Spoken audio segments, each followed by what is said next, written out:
Hello there, and welcome to episode number 187 of Dude and the Monkey. My name's Ian Loring, and as always, I am joined by... Matt Foster, hello everybody. And I am about to open a beer I've never had before, Brooklyn East IPA. Oh yes, how about that? It's nice. It's a 6.9. Let's have a butcher's at this. That is really rather lovely. Yeah, is that the one that comes in the green can? No, that's the lager. This is the orange can. That's the one. Yes. That is actually really nice. Yeah. It's a green bottle. It comes in when it comes. It has a green and red label bottle. Yeah. That it's nice, isn't it? Yeah. is that actually? I think it's come direct. Yeah, it's imported as well. Nice. Mm. It's a 12 fluid ounce can. I love 12 fluid ounce cans. It's only 25 milliliters more, but It just feels different, doesn't it? they're just slightly taller. They're brilliant. Yeah. 'Cause the Flying Dog Brewery do them as well. Yeah. God, that's bloody lovely. That is right. Anyway, so what we're covering this week, we are doing. What the fuck? Why has it gone completely out of my head? What the fuck are we doing this week? Allied. Allied. Jesus. Wow. All right. Yeah, that's a little bit. The thing is, right, I was looking at on the old map book. I was looking at last week's show where it says where the title was "Eating Dog Would Be More Enjoyable Than Dog Eat Dog." So all I had in my head was Dog Eat Dog. Yeah, So, it couldn't get out. No, like literally, Jesus Christ. Yeah, okay, so we're reviewing Robert Zemeckis' latest Allied, the Brad Pitt, Marion Cotillard, did they actually fuck in a sandstorm or not film. No, it's not exactly Don't Look Now, is it, with that? But anyway, Yeah. we'll also talk some trailers, some what we watched. I've got a shitload of what we watched. I don't know about you. I have as well, yeah. Okay, all right, cool. Well, let's strap in then. I don't know about you, but I can kind of go long tonight because Lottie is already asleep, which is amazing. So I don't have to be a father.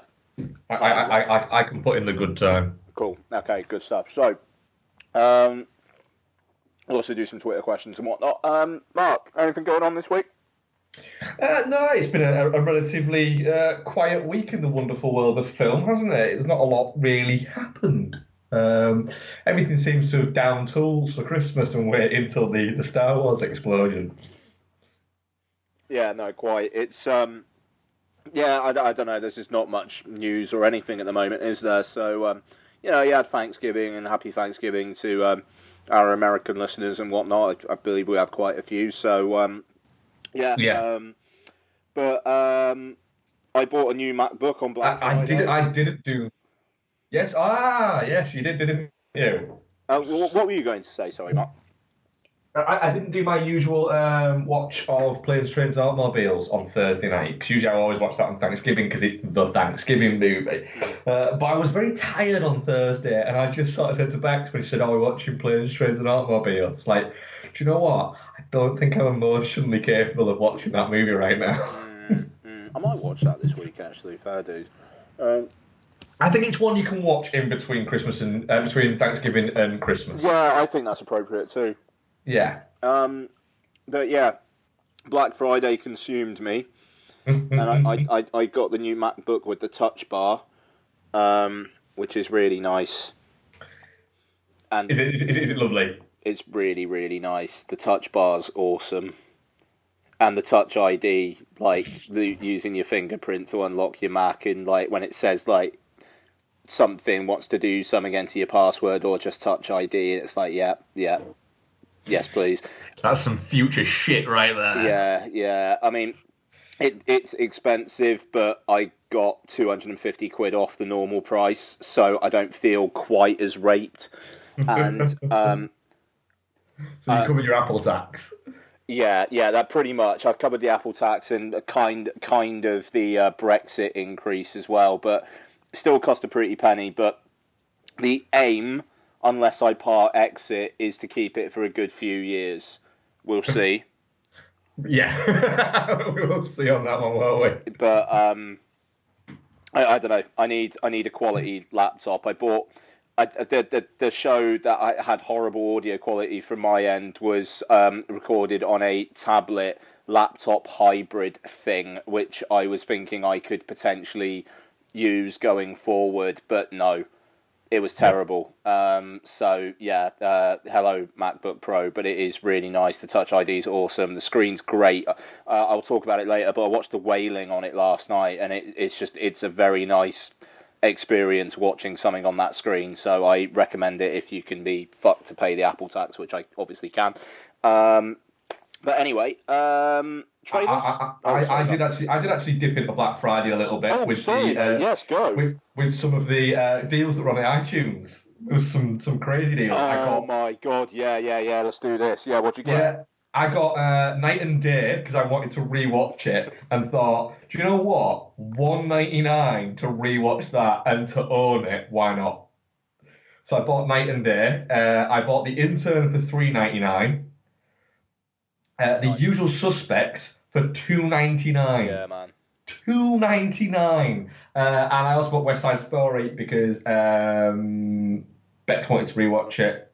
And I thought, do you know what? Again, $2.99, and I can own it. What did I get? Why the fudge? Why the fudge not? Yeah, no, quite. I mean, the only thing is now you've got Night and Day constantly looking at you and judging you. Well, I remember quite enjoying Night of Day, to be honest, when I first watched it.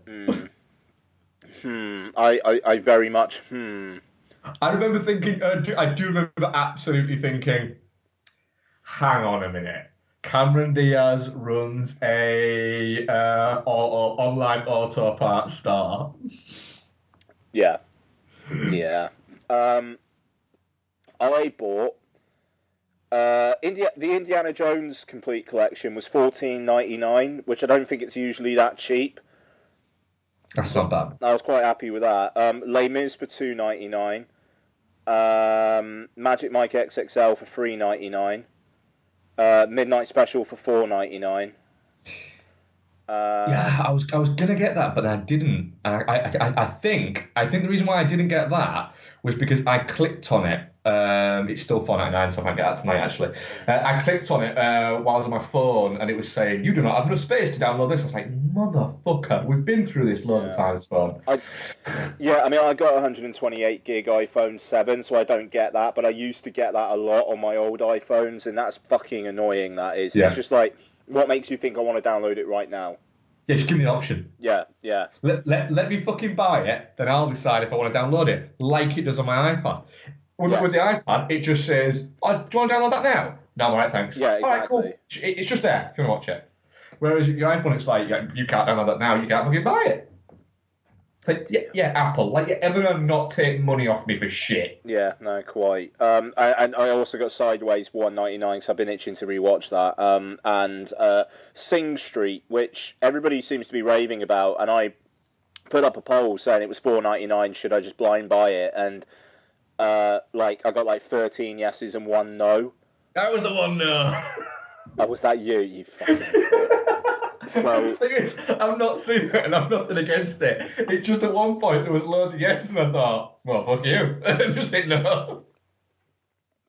Fucking dickhead. That's funny. So I'm gonna watch that this week.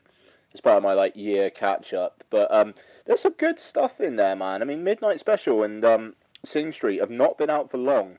No, there was some good stuff in it. There was a few bits in it that were like Wild for $2.99. Sorry, Wild for $2.99 as well. Yeah, there was a few bits in it that were in like the $2 and $3.99 bits that I thought, oh, I'd buy that, but I've already got it.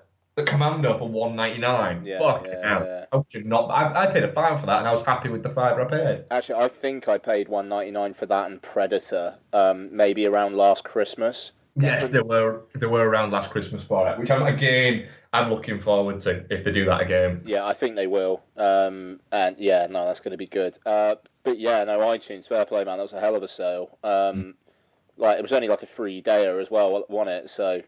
Yeah, I think it's still currently up now. Well, it's not advertised now, but I think the films are still at those prices now. Yeah, they won't be for long though. I mean, I think by the time this show's out, that will be done. gone, yeah. Yeah. But we look forward to the pre-Christmas and the January sale that they have. Yeah, I'll tell you what, they got 500 Days of Summer for a fiver at the moment. I wouldn't mind rewatching that.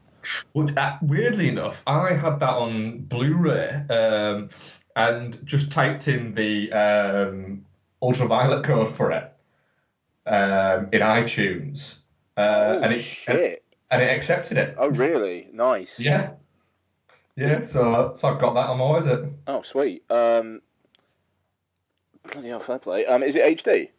Yeah. Oh, nice. Okay. Okay, so, trailers. Trailers.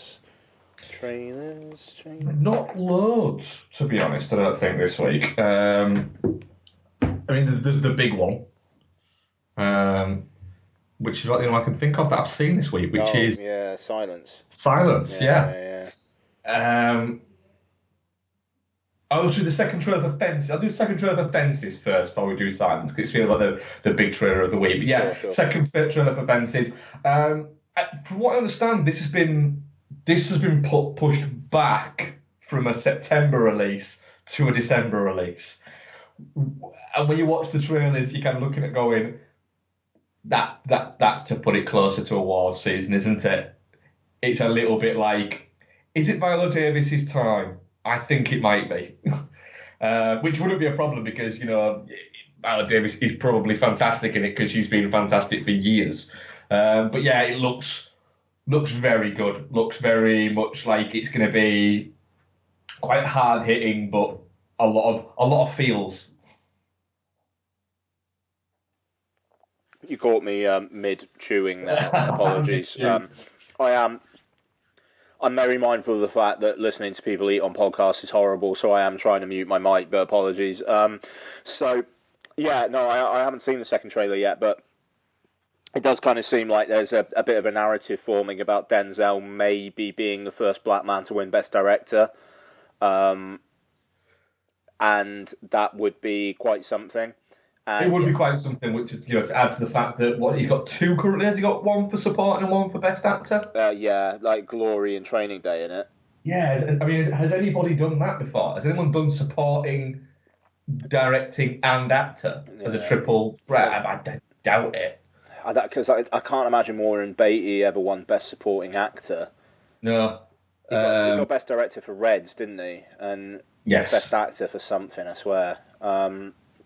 But yeah, that's probably not, eh? I mean, Viola Davis is going to win Best Supporting Actress. It's like it's her time, and apparently it ticks the showy-ish Oscar Best Supporting Actress kind of boxes. So and again, like I said, I think what Viola Davis, she's always brilliant in everything. Yeah. So. Yeah, I'd be very happy for her to get one because it can like be a bit more recognition. I think she's very nicely flown under the radar as a character actress for years, and it seems to be like all of a sudden now people are going, oh, Viola Davis, isn't she great? And it's like, yeah, and people going, oh, John Hawkes, isn't he brilliant? Yeah, yeah, he is. Oh, did you see me? Yes, I did. Yeah. Oh, you wouldn't know what I was about to say. I know, but I did.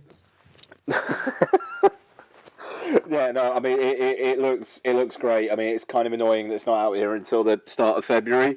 But hey, yeah, no, I mean, God, it's that fucking time of year, isn't it? Where it's just like, I kind of want to see all this stuff now for end of year. Yeah. I mean, we'll have to see what happens, I suppose, over the next month or so on the internet. Yes. Whatever could that mean? But yes. Next one would be Goon, the last of the Enforcers Red Band. Good on Jay Baruchel, man, actually getting this done. I mean, it looks like he just put the camera down and let people just do stuff in front of it. At least based on this, but Goon got a sequel. Who fucking knew? Yeah, it's a strange one, isn't it? I really liked Goon. Yeah. But it's what is it? Like 2011 was it? So it's like maybe 6 years, won't it? Yeah, no, no, I think, well, yeah, no, hang on. It came out over here in early 2012 because I remember it was one of the last films I saw at View before I left, and that was like early 2012. Yeah.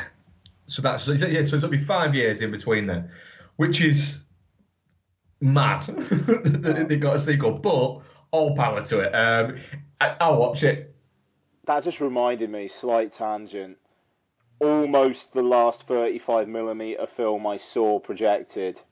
Almost until I saw a test, like a preview screening of Cabin in the Woods that was on 35. The Iron Lady. Oh I would fucking have been hell! fucking a test screening of Iron Lady. I would have been fuming if that was the Yeah, last fucking film I saw on 35. I mean, then again, who knows? I might see something on 35 again in the future. But anyway, yeah, no, I mean it, and like because everybody's back for it as well, aren't they? Like Liev Schreiber, Sean William Scott, Alison Pill, what's his name, Kim Coates. yeah, yeah, Like they're all yeah. there. The thing is, he did a very good thing in casting the first one. Essentially, he cast a lot of people that he kind of knew and that he was mates with. So they're all going to come back for it because they're all his mates. Hmm. And I think that there was a lot of love for that film within the camp. It seems to be quite the Canadian thing as well, doesn't it? It Yeah, kind of seems like they took it to their hearts. I can kind of see it maybe being straight to VOD over here, but yeah. no, yeah, I mean I'm all over it. I mean, yeah, good on Jay Baruchel, man. Like he's fucking doing his thing. He doesn't really get all that much attention, but you know I don't know. He seems to be doing a nice little thing for himself where he's not Kevin Smith, where it's like fucking look at me and putting himself out there. He's just quietly doing it, and good on him. Well, it was interesting when they did this is the end, and they said that that everybody's playing just like ridiculous versions of themselves. That is nothing Mm, like it, mm, apart from Jay Baruchel is a lot like that. mm. He is, he doesn't like the whole Hollywood thing. He is a little bit on the like to see himself as part of the on side of it. And Jay Baruchel also did say, and because of all that, I am a bit of a whiny bitch about Mm. it. Which is, it's fair play to him for, being like that about No, it. exactly. I mean, like he wrote Goon, and then he didn't cast himself in the lead. He was just the side guy, you know. Mm. I mean, good on it. I mean, Sean William Scott kind of feels like it didn't quite happen for him, and it's nice that he's still got someone backing him up and getting him a lead role. I mean, Jesus Christ, when was the last time you saw Sean William Scott in anything? Like actually American reunion? Yeah. Well, well, I watched something with him last year. I can't Hmm. remember what it's called now off the top of my head. But yeah, he's had a few kind of emotional problems, hasn't he? Oh, really? Yeah, I watched Just Before I Go with him in it, which is actually really quite good, actually, to be honest. That it's a good kind of Tuesday afternoon movie, is what I'd say, which is what I think I watched it all. Classic Mark. Um, but yeah, so yeah, but he doesn't do a lot, which is quite amusing because actually one of his early movies is one that I'll talk about in my what I've been watching Oh, nice. um, later on. So, but yeah, it is nice. It'll be nice to see him back on our screen because I do actually quite like watching Sean William Scott and stuff. Same. Yeah, yeah. Looking forward to this. Okay, Silence. Scorsese does The Wicker Man in Japan. Does seem a little bit like does seem a little bit Wickerman-y. I'll watch it. I'll watch the fucking shit out of it. Fuck yeah. There was so much going on that I was just going, yeah, yeah, yeah, yes, yes, all of it, yeah. It's Scorsese doing that Scorsese thing of you can actually if you look at his CV and you can go right. This is one that he thought he had to make. This is one that he was hired to make. This is one he was convinced to make, and this is one he wanted to make. This is his passion project, and you can kind of boil these down. And this is one of his. This is his passion project. This is his. Do you know what? Wolf of Wall Street made a fuck ton of money. What do you want to do? Silence. Are you sure? Because nobody will. You just asked me what I wanted to do, and I want to make Silence. It's gonna be. I don't care. I don't care if it makes no money. You asked me what I wanted to do, and told me we could do whatever. I just made you $500 million for Wolf of Wall Street, which was an 18. Yeah, I mean, I don't know. Like, I think I'm just going to kick off 2017. I think New Year's Day evening, instead of fucking watching Sherlock, I'm going to take myself to the cinema and I'm just going to bask in this for 2.5 hours. You know, I think if you're going to kick off a new year after a 2016, which has not been the greatest, let's do it with Scorsese with Priests in Japan. Why not? You know, because I was saying, pardon me, last week about what do I see, Assassin's Creed, this or A Monster Calls, and literally, I think I'm going to do Silence on January the 1st, and pardon me, and I think I'm going to do Assassin's Creed on the 2nd. And, you know, I'm just like, I'm going to start my new year the way I mean to go on. You know, high class and trash masquerading as high class. Yes. Yeah. That's a good. I think it's a good way to go about it. Yeah, I'll be doing Silence on the first without question. It's very, very, very exciting. Yeah, I don't know. I mean, apparently it's a bit of a one-man show for Andrew Garfield overall. Yeah. But I'm intrigued to see what he can do with that, with Garfield actually, like, okay, here's a big director, this is you acting, it's not you in The Amazing Spider-Man where, you know, yes, you are acting, but you are not really the sole thing, or you know, I don't know. It's like Andrew Garfield is Spider-Man, but like Spider-Man is bigger than the actor who plays Spider-Man.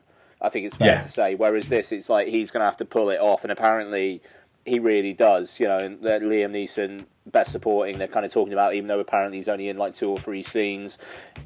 Apparently the like some of the camera work is amazing as well. So, all over it. Yeah, I can't wait.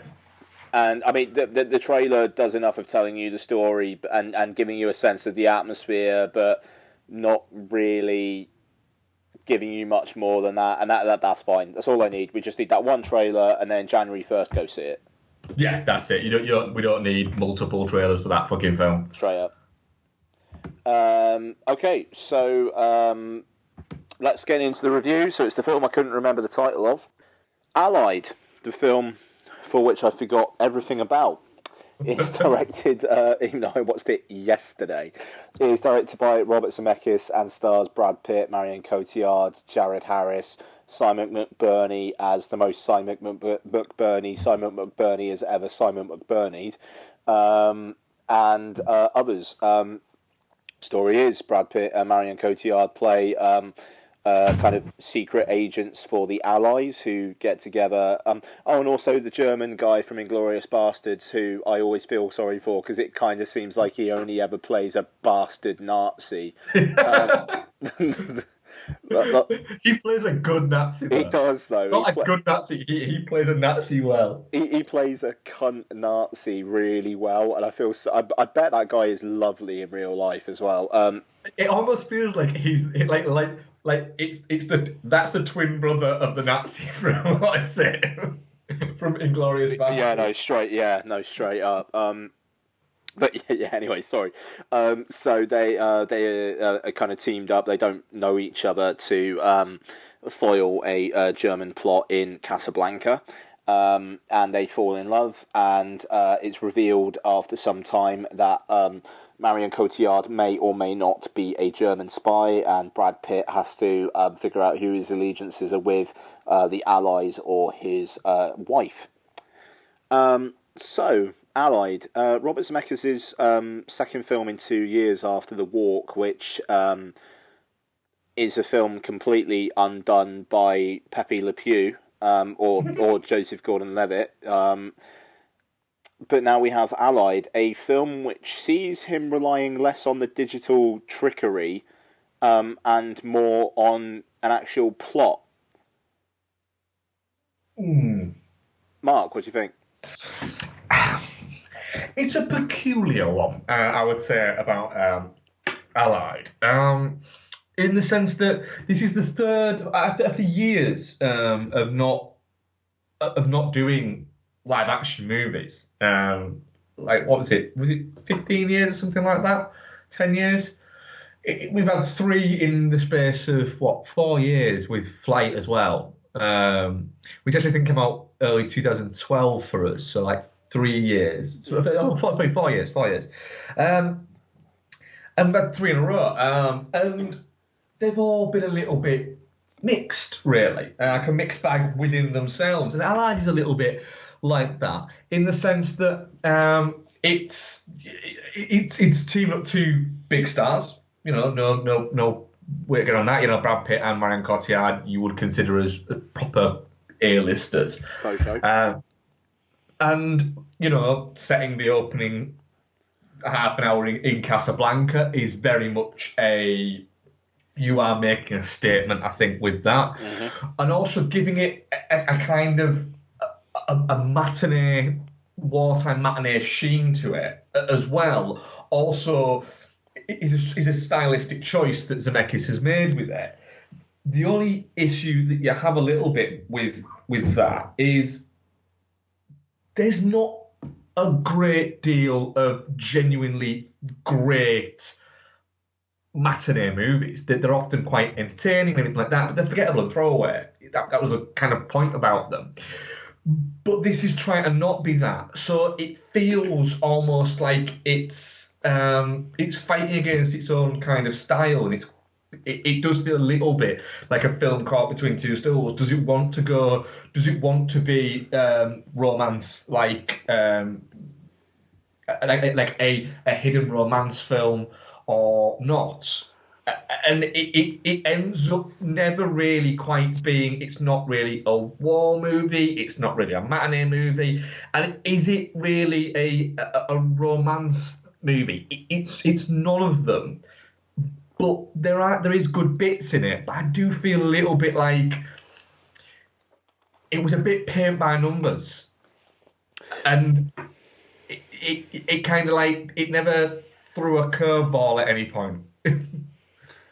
Yeah, no, I think that's pretty perfect. I mean, I think the failing of this film is that for all the like character stuff they're trying and all the relationship stuff they're trying, the thing I'm going to remember most out of it is the scene where the plane nearly hits the house, which I thought was like really well done. It is, yeah, it was a really nice looking scene, yeah. Well, really not nice looking, but a very well put together sequence. Yeah, no, absolutely. I mean, it just, you'd want Pitt and Cotillard to come together for something with a bit more meat on the bone, wouldn't you? I mean, there's really, it's a perfectly all right one watch, but I don't know why anyone would ever come back to it. Well, that's it. I think that the thing is, this isn't Zemeckis' wheelhouse. Yeah. I know the whole idea of him doing, for instance, this and Flight, they're different to the usual movies that Zemeckis has made, where he predominantly has stuck around the family genre, throughout his career as a director and as a writer, has certainly kind of stuck around that, really, when you look at it. But then, he came out with, Flight, which was very much a 15. Allied is very much a 15. But it did kind of, at points, feel a little bit like I was watching it going, I get it. People had sex during the war. Yeah, I mean, I thought through Allied that it's like the boy wonder directors of the 80s are a little bit embarrassed and sheepish about sex, and maybe it's because of their like upbringing in 50s America or something. I mean, the sex scene in the Sandstorm very much reminded me of the Eric Bana sex scene in Munich, where he literally seems to be fucking out his aggression towards those who massacred his countrymen in the Olympics.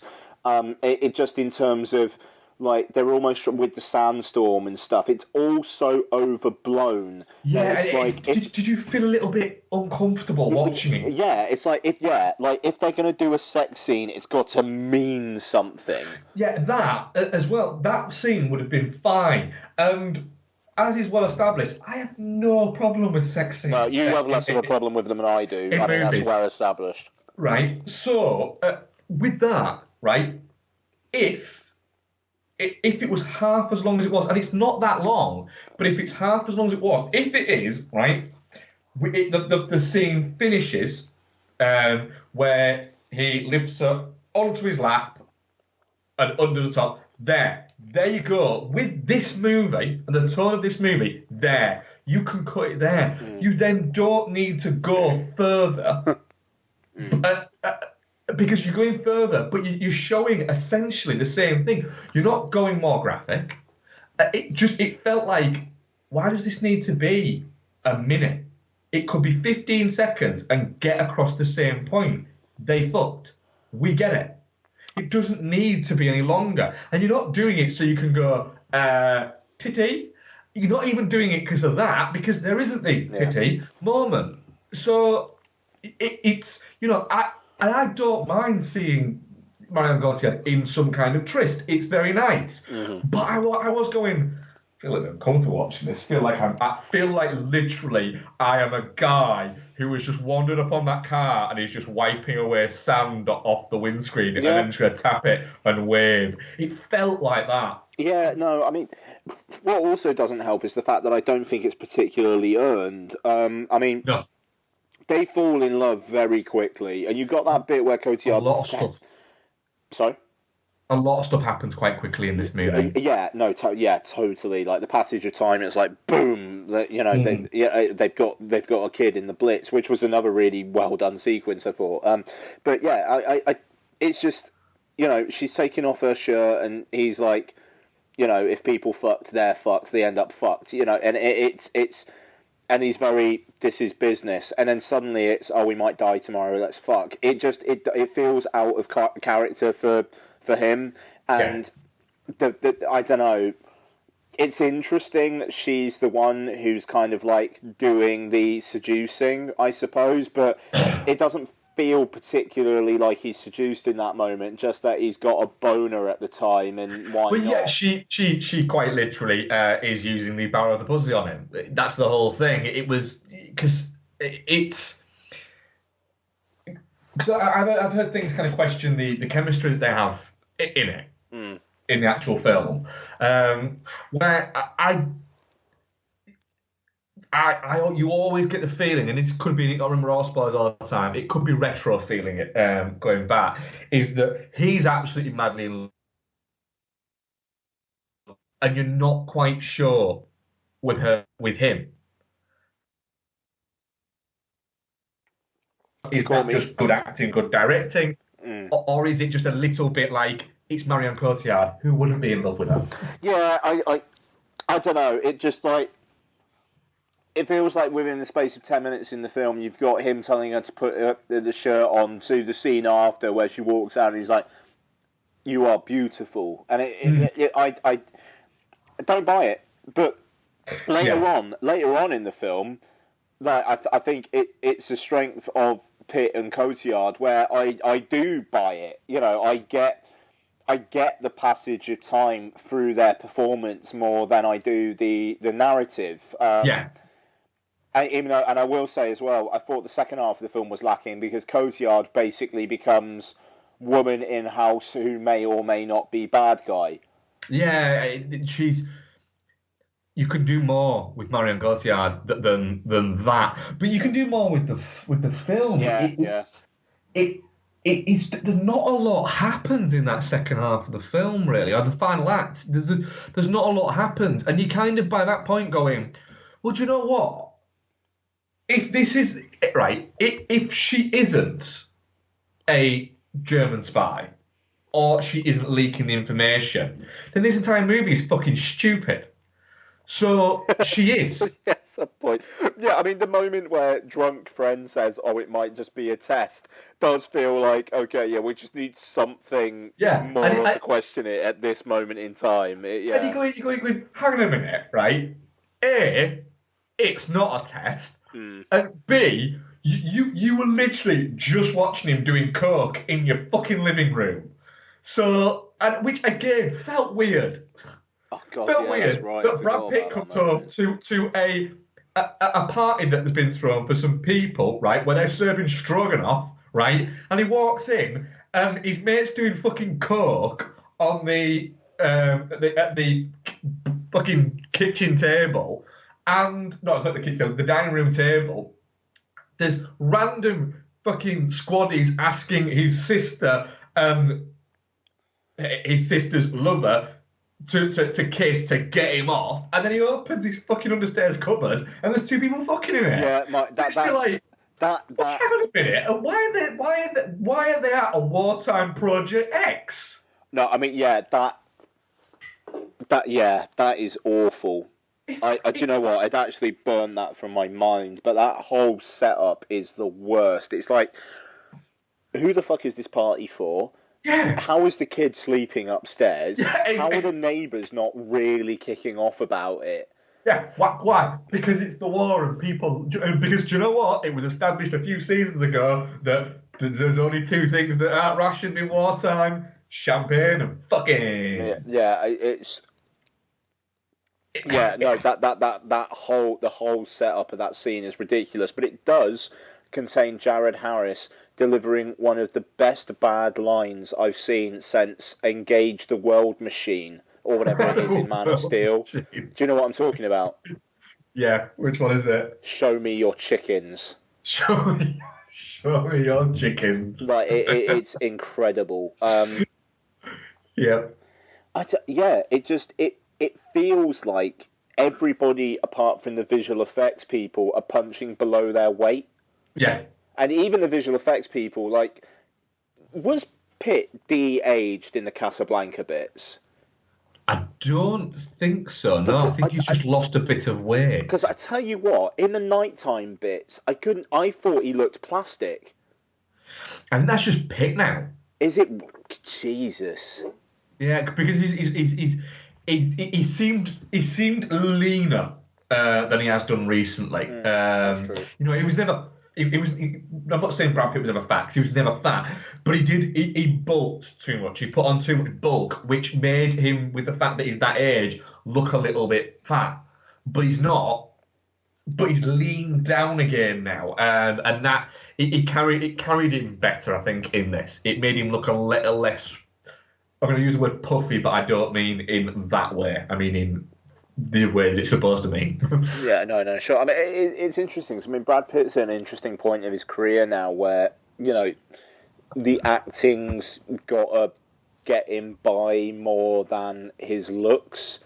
And Yes, he's not quite followed the trajectory of that everyone thought he would do of Robert Redford, of still being people still look at him when he's like in his 60s and going, he's still a fucking good looking guy. Yeah. He's not an ugly guy, but his level of attractiveness has decreased.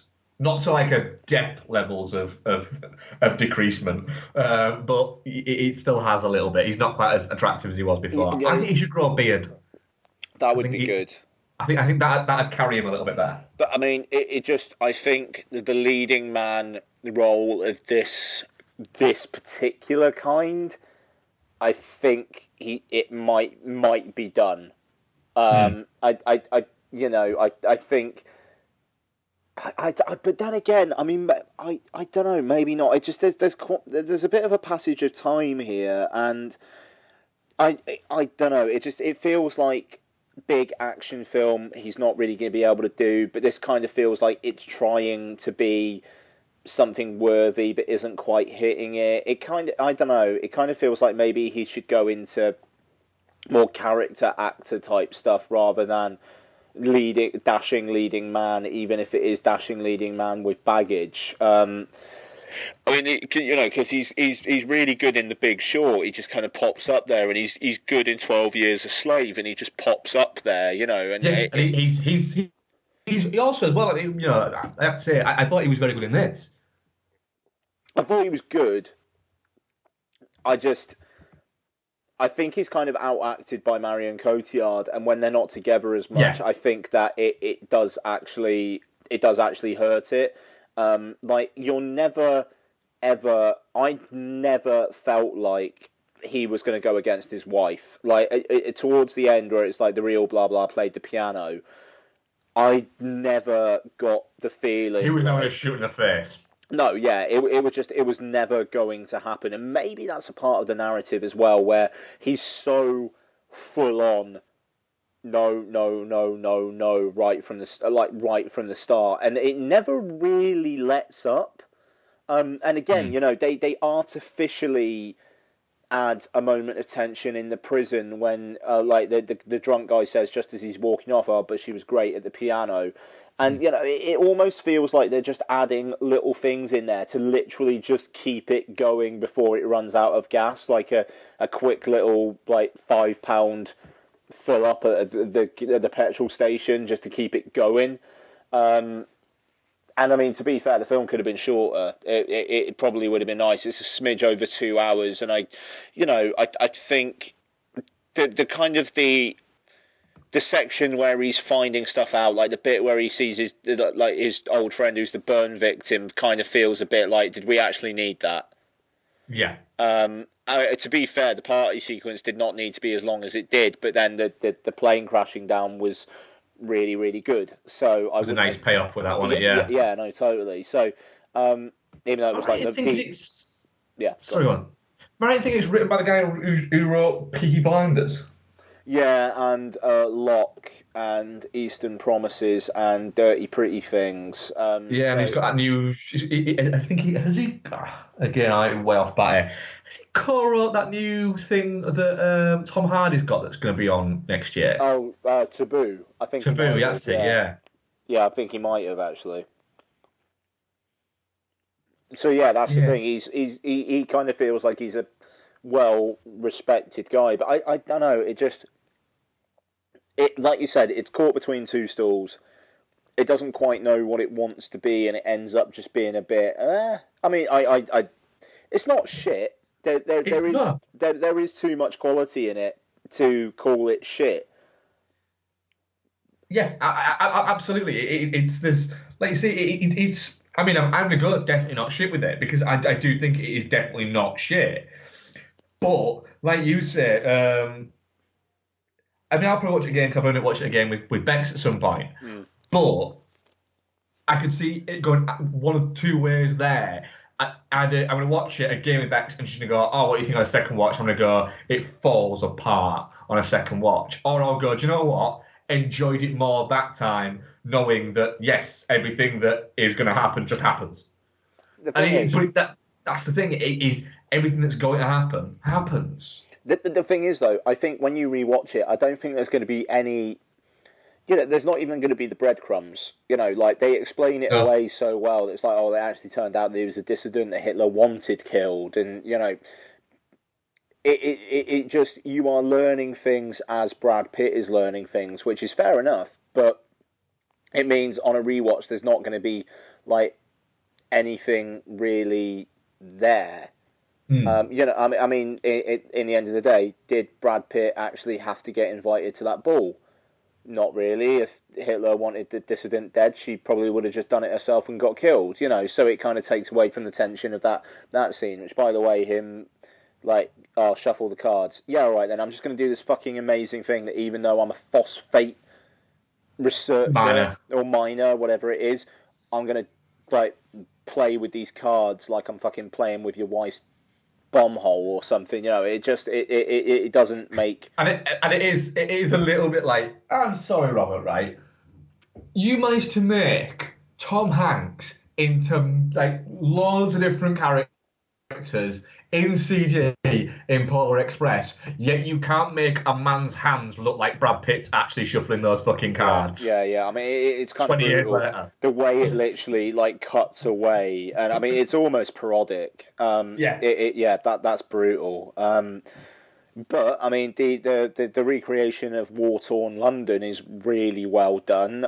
Lizzie Kaplan, I thought was actually unrecognisable because I only discovered it was her about 10 minutes ago, looking through the IMDb page, thinking, "Shit, I meant to find out who that was." Um, and fair play. I mean, it's really good. I mean, the opening is great. Like the way it starts with like in the air and the parachuting down. I mean, that's a great little way to open a film. Yeah, stylistically, it's very nice. And it's very nice to look at, which helps. I think the film, it helps keep you there. It's a film made for the audience. It's pumping for, which is fine. And also, I will just say, big fan of the font in the credits and whatnot, which is a Zemeckis kind of favourite, that font. Yeah. And the way that the font just starts with the crawl straight away, which I swear Zemeckis has used before. Yes, he has, yeah. Big fan of that. Yeah, I mean, it's nice that Zemeckis is still around and still doing this stuff. And I don't know, I just wish it was better. Yeah, I'm the same as that. It's not terrible by any stretch of the imagination, but it's also, I wouldn't even say it's disappointing, but it's very 6.5 out of 10. Yeah, I mean, I gave it a 7 on Letterboxd. I think I'm okay with that. Give it a 7. I might even give it a 7 because it feels like that, and like I say, I'm definitely not shit on it. And our audience as well, definitely not shit 40%, touching off 20%, and shit 40%. So that's quite mixed. Really. I think that's kind of fair, to be fair. I could easily see... I couldn't really see people liking it much more, but I could see why people would just be like, nah. Yeah. It had enough for me personally, but yeah, no, and obviously you. But it does kind of feel like this will very much be a forgotten entry for pretty much all involved. Yeah, it will. It'll be remembered for the fact that it was these two people in it, but beyond that, not a lot really. Yeah, I mean, it's this year's Monuments Men. Yeah, Jesus. Okay, so let's get into what else we've been watching then, Mark. And do you want to take it away? Do you want to split it up a bit like we did last week, or? Yeah, we can do. Yeah, and also I think we have a couple of crossovers. Okay, cool, nice. Yeah. So we can do like we did last week, where I'll throw some in there, then you throw some, and we'll do our crossovers, and then we'll go back in. But yeah, cool. All right. The first ones I'll do my train ride watches that I watched on the iPad on a train ride down to my head office. So on Wednesday at 6:30 in the morning, I rewatched Brian De Palma's Snake Eyes. Well, that's the perfect time for it. It is the perfect time for it. Yeah. So I think you rewatched this. Was it early this year or was it last year you rewatched Snake Eyes? this? Nah, man, not for a good few years. Is this on Netflix or something? No, I actually watched it on. I downloaded it on the Sky Go app. Yeah. Right. Snake Eyes was one of my first DVD purchases. So I watched it quite a lot on DVD then, and I actually saw Snake Eyes in the cinema as well. But yeah, so I've been meaning to rewatch it for a while, and my train ride was just over 2 hours long. So Snake Eyes is under 100 minutes long, which makes it the perfect kind of like thing to watch on that kind of journey, and I thought that'd be great. I could sit there and let it kind of wash over me. And I was expecting sort of like the zany. I remember a lot of the zany caginess of it all, and then you've got De Palma doing split screens and bits like that, and the overblown scores and everything like that, and you get all that. But what kind of threw me a little bit with Snake Eyes was it holds up really fucking well. And it's really, really quite good. Which I remember enjoying it near 20 years ago, but I didn't expect that watching it there, I'd finish it and go, fuck, why haven't I watched that in years? It's really fucking good. Cage is we were saying last week, weren't we? Or I was saying last week, that are we getting to the point now where we're misremembering Cage and we're thinking he used to be good, but actually he never was? And you go back to this and you realise that, yeah, he was. There was a period where Cage was very good. And I think this is towards the end of that period, and it's where the craziness is starting to take over. Whereas, in the mid to, the mid-90s, he harnessed the craziness a little bit and it managed to just put someone has put their arms around it and gone, yeah, you can just not quite be that crazy, Nick, and he's gone, all right then. And then from like the 2000s, he just went, rah! Yeah. And this is a little bit of that, but it makes sense because the character's supposed to be like that. But he's also still quite good at his job. And also has Gary Sinise, who was great because he was in loads of movies around this time, and he was always quite good in them. And we get a young Carla Gugino as well in there. And it's kind of got that all set in over one night, but then you've got the conspiracy angle of it. So it's part fucking Die Hard and part Chinatown, which makes no sense. But it's De Palma. And you can imagine De Palma thinking, it's like Die Hard in Chinatown. It's China Hard. which you could imagine De Palma saying. You can imagine him sat there going, holy mackerel, I've got China Hard. So it's ridiculously good. It looks fantastic. The score is great because essentially you've got a straight up genre pick, but with this fucking overbearing score behind it. And then you've got, like I say, the split screens and who's the composer? Is it Pino Donaggio? No, it's not. It's Rinshu Sakamoto. Oh shit! Right, okay. And it's very. It's very big and operatic, and it's eliciting so much more portents than it actually should be in this movie. But it kind of feels right for it. It feels De Palma-y. And you're watching it going, do you know what? All you people that are in this movie, Nick Cage, Gary Sinise, Carla Gugino, going right down to like Luis Guzman's there, and sort of John Heard's there as well. You get the feeling that these guys could all just make this movie now exactly the same. We'd view it completely differently because it'd be shot on digital, so it wouldn't look as nice. And it'd go straight to VOD, so we'd already think it was a little bit below cinematic class anyway. Fuck, that's depressing. You're right. This would be straight to VOD, wouldn't it?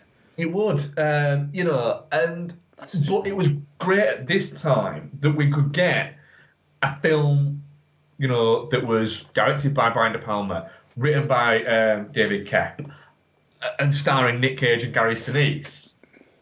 That opened, and this movie made a lot of money. Well, it made a decent amount of money for a movie this time. It made over 100 million. It's just it cost over 70 million. That's because fucking mental. Yeah. Well, Nick Cage could command a massive salary. Yeah. He was still basking in the glory of Con Air. Yeah. But yeah, what glory that was.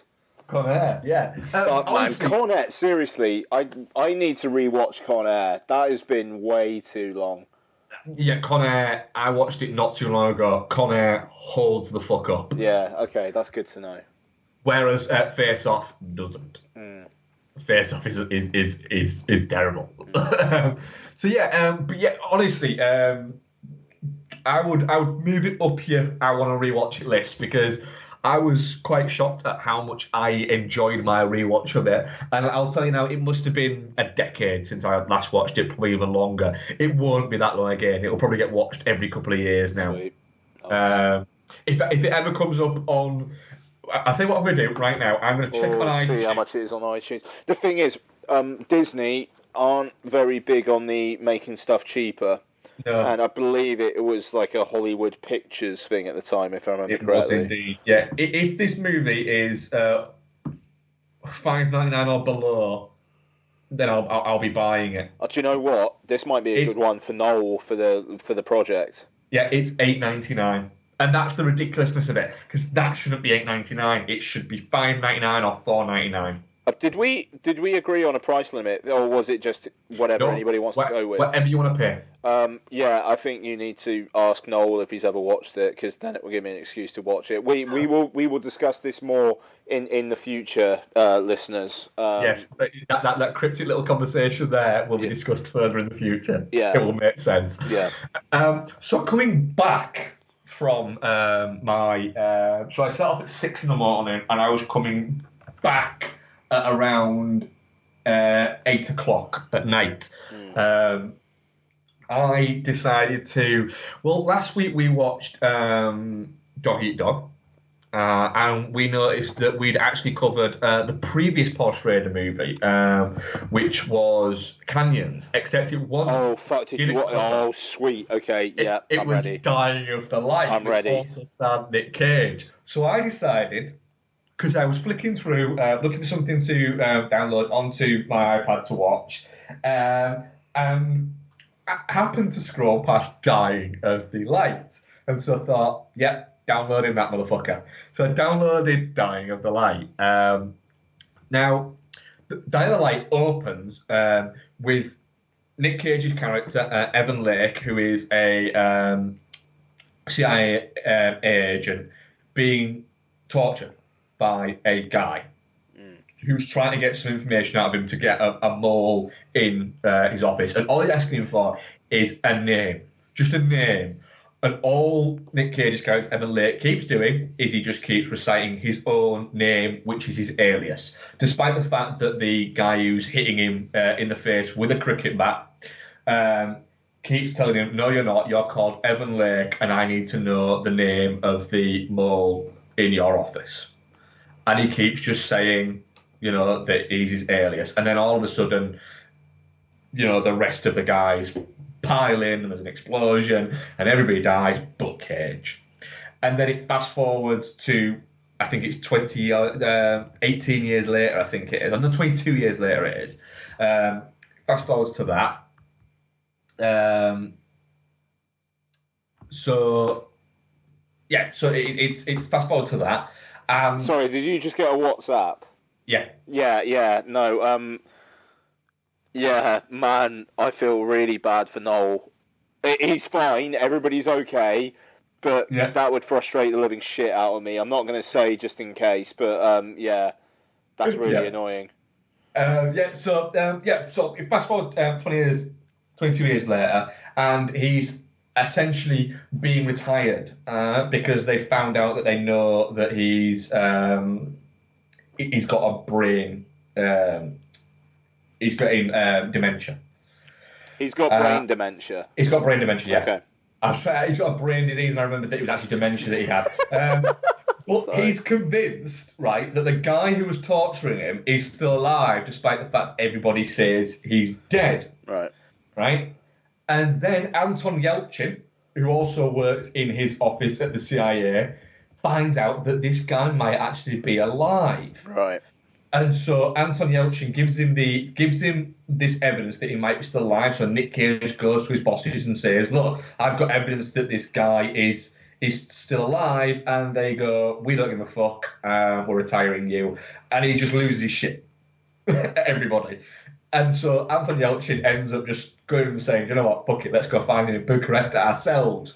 And so Anton Yelchin and Nick Cage go off to try and find this Middle Eastern terrorist who is also dying as well of a blood disease that he's got, and that's kind of tracked him down, which leads to, I'll fast forward because the majority of this film is absolute bobbins, right?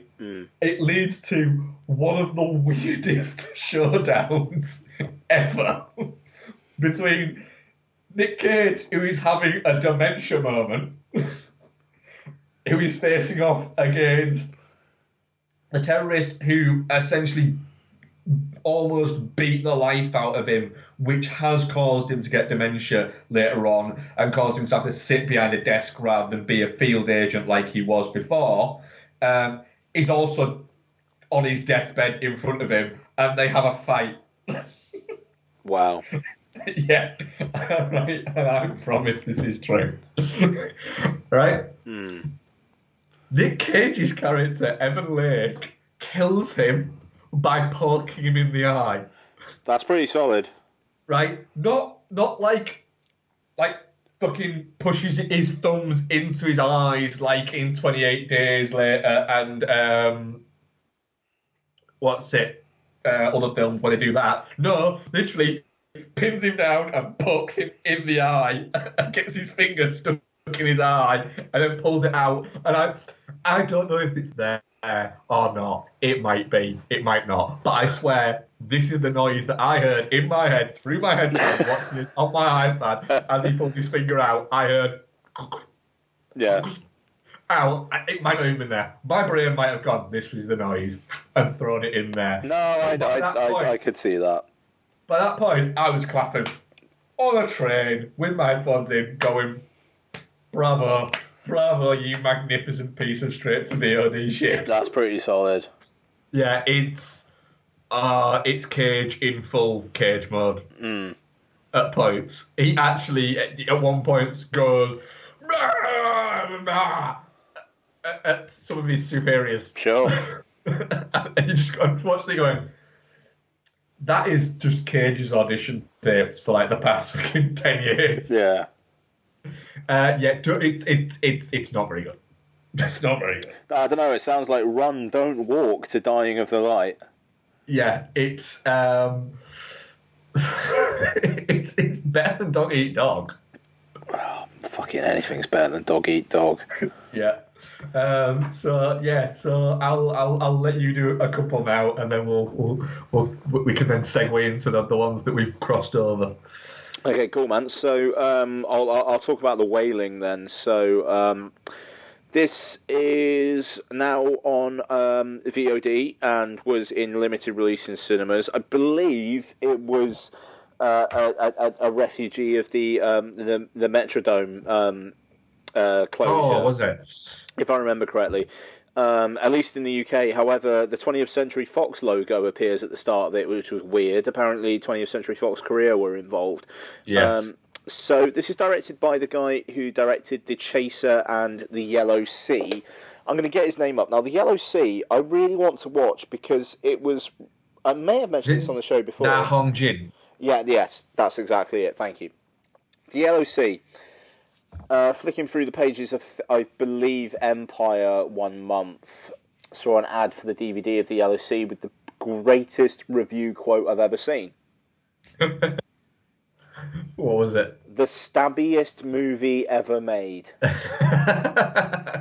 Which is quite something. I think that quote actually came from Total Film, if I remember correctly. So I haven't seen The Chaser or The Yellow Sea, even though The Chaser... bless him, Giles Edwards, formerly of Metrodome, actually sent me a copy of The Chaser. He sent a review copy of The Secret of the Eyes to me, like a good while back. And he also sent a copy of The Chaser, and I never watched the fucking thing. Giles is not listening to this, but if he ever does, I apologise profusely, and I will watch The Chaser.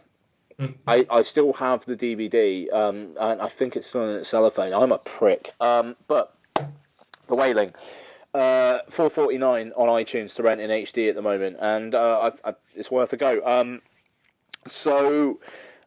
This is another example of 2016 being a bit of a renaissance in horror for me, frankly. I have liked more horror films in 2016 than I think I probably liked in the last 5 years combined. It's been a decent year for horror this year, actually. Yeah, especially mainstream horror, which is strange. Straight up, yeah. I'm actually working on something for the site at the moment, just about horror and how nice. and how I'm very pleased with it this year. Both mainstream and kind of indie, which in a way you could slot this in with, even though like in South Korea this was quite a big deal. So the Wailing. I suppose in a way there's not too much you can say about the story, but it opens up with a police detective who reminded me of basically a police detective version of the lead character in The Host, like kind of like bit overweight, rubbish father, barely seems to be getting on in life. Actually, indeed, there's actually a thing about him sleeping on the job, which I believe the guy in The Host also does. So it Yes. kind of does feel like that's a almost stereotypical portrayal of a deadbeat dad in South Korea or something. But basically, yeah, he's a police officer. He's not a detective. He's not that fucking far up by the looks of it. But he gets drawn into an investigation where random bouts of madness seem to be overtaking people, and people don't know why.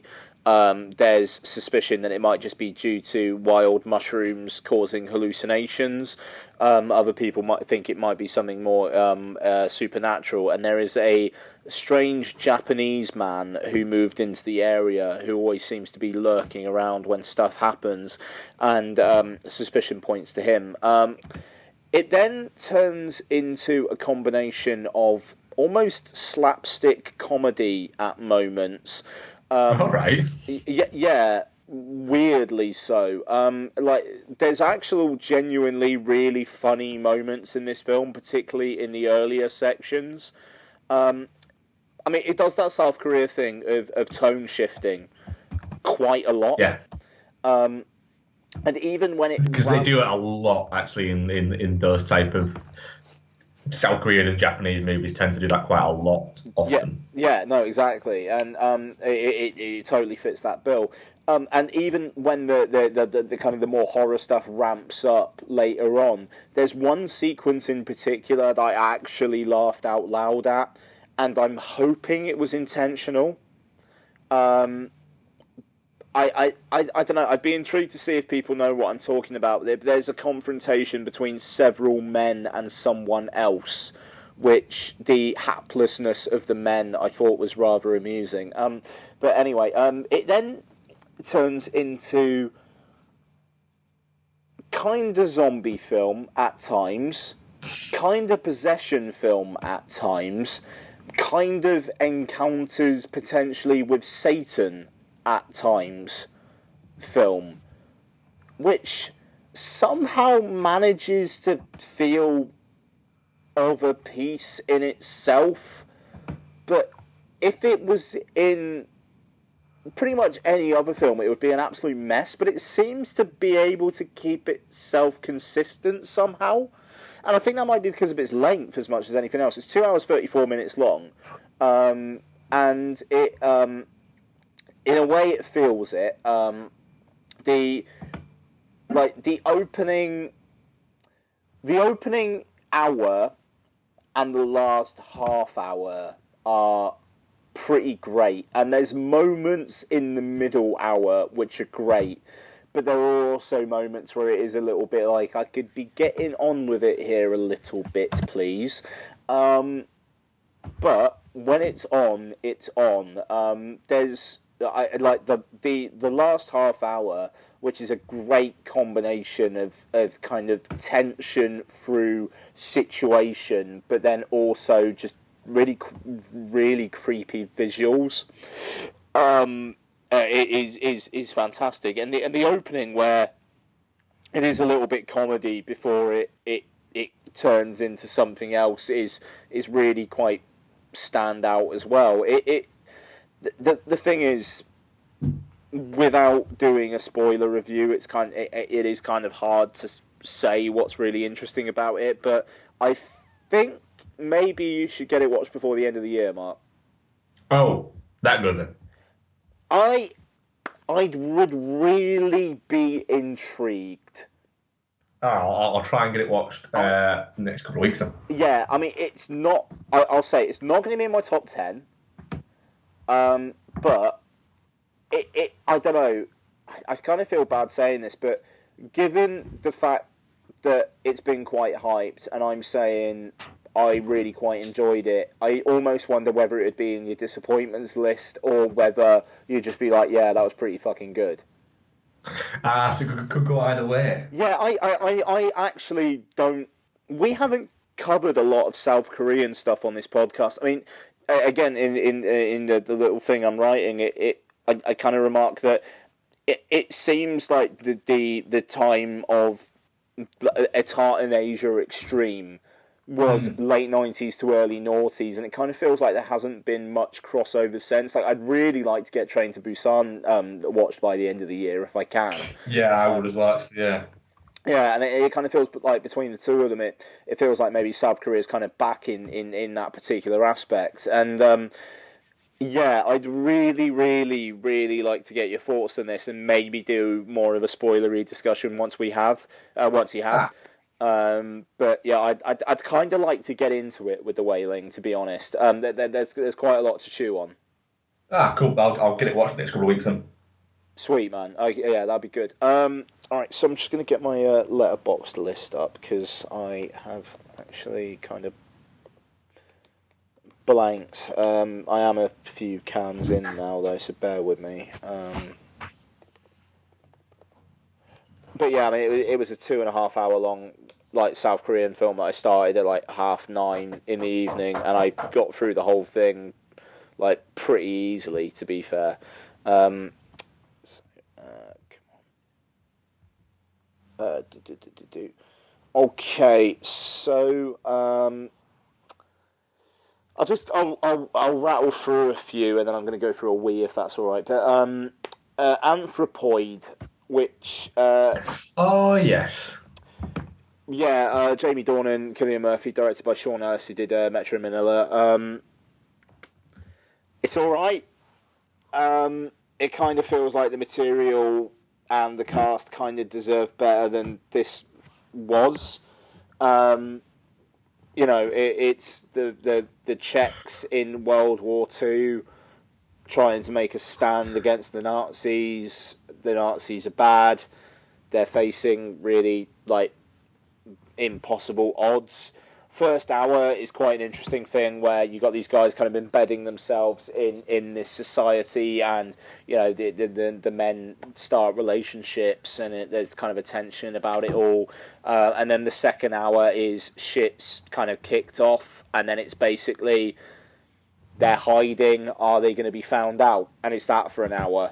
And there's quite a bit of a shootout in the last 20 minutes, and that's kind of it, really. Murphy and Dornan don't really get a lot to do, and I mean, like they're on screen a lot, but they don't really get a lot to do, if that makes sense. They're just kind of there doing Czech resistance fighter things, really. I actually really need a wee, sorry, but I mean, I don't actually think it deserves that much talking about, to be honest. It's fine. It is underwhelming, and I think it should have been better. Yeah, okay, so I'll talk about a couple other things. I'm trying to guess the crossovers. I think I know one, but so I'll leave that, but I'm trying to leave the others. I'm going to do the ones I don't think were crossovers. So The Good Dinosaur, which I think I'm the only person in the world outside of Pixar who's watched The Good Dinosaur more than once. I think you're the only person in the world that's watched A Good Dinosaur more than once that's over the age of 7. Yeah, so, well, there's a reason. I actually took Lottie to see it as part of the Cineworld Movies for Juniors, because, I'll be honest, all the other stuff that's playing on Movies for Juniors is either too old for her, or we own it. Like Secret Life of Pets, they play every fucking week, and it came out like a month ago on iTunes. Like, she's watched that film 6 or 7 times already. So hey, whereas The Good Dinosaur we don't own. I tried to sit her down in front of it when I first watched it, and she lasted like 20 minutes. But fair play, it's a PG.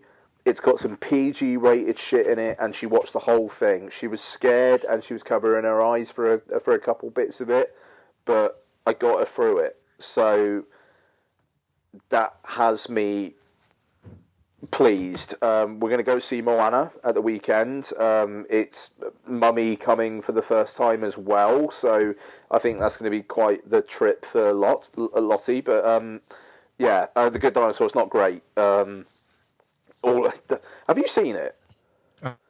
I've not, no. No, It's the lowest grossing Pixar movie of all oh time, yeah, which means it's the only one that made a loss, I believe. second one, I don't think A Bug's Life made a profit in it. Okay, okay.